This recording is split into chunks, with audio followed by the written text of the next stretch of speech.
Is Nacho Libre a good movie or not? Let's talk about that. En la esquina opuesta tenemos a Nacho y Esqueleto. Okay, so Nacho Libre is takes place in Mexico in a orphanage monastery, and Nacho Libre, the main character, works as a cook to feed the orphans and the priests there. And one of the priests is his enemy. He really hates him. He does all sorts of stuff and like that. And then this girl, a nun named Encarnacio.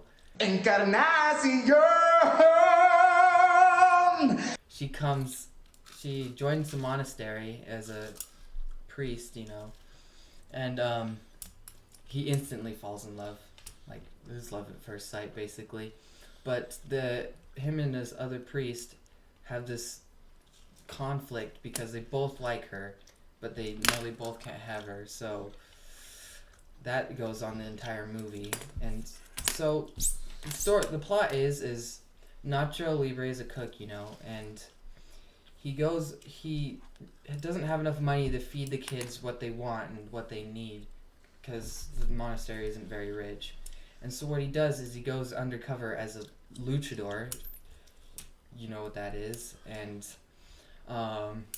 he basically he finds this guy while picking up ingredients for his meal. Chips. And he goes back to this guy that stole the chips, and he asks them if he wants to wrestle, and he get paid a lot. Don't you want a little taste of the glory? See what it tastes like. If he won. And so they do that, and that's just the kind of life they live. And it goes on, and then he fights one of the most popular people in Mexico, Ramsey. And he ends up winning and earning a lot of money, enough to pay for the orphanage to get a bus to travel in places and have nice food and stuff. And he ends up falling in love and having a happily ever after with Encarnacio. Yep.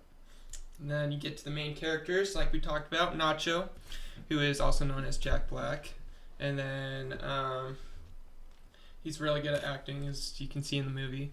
But he's really funny. There's lots of funny scenes, kind of like what I was doing, eating toast. That was a really funny scene.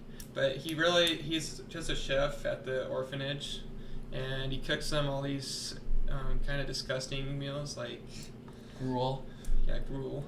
And one of the priests, he says, Do you not realize I have had diarrhea since Easter's? And then you go on, and there's one of the orphan kids named Chancho. He's one of my favorites. One of the times he walks in on Nacho, and Sometimes you wear stretchy pants in your room. It's for fun. Nacho's crush. And then Ramsey. Ramsey's number one. And Hector, his sidekick, who helps fight in the luchador. Mm-hmm. Yeah.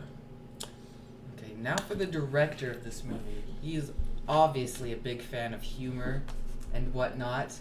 And you can tell he's also the director of Napoleon Dynamite. He's very good at, writing scripts and coming up with good humor and stuff like that. And you can obviously tell in all of his movies that he's made. They're very popular ones. And that's pretty much it for the director. And then the weaknesses in this movie is it's kind of a corny movie. Surprise. Get that corn out of my face! Yeah. Pretty much the only weakness. It's a pretty good movie. I love the movie. I'd probably rate it overall 4.5 Out of 5. Out of 5. Because it's really funny. You got all the major components to it. Really adds up the whole story. Yeah, I give it 10 out of 10. It was a really good movie. It's hard not to enjoy it. It's family friendly, stuff like that. Yeah. And it got a good actor in it, so can't go wrong with that. Yep, you have Jack Black. Who doesn't love Jack Black? And they got great costumes. I like their costumes, like the white boots Nacho gets, his pants, stretchy pants.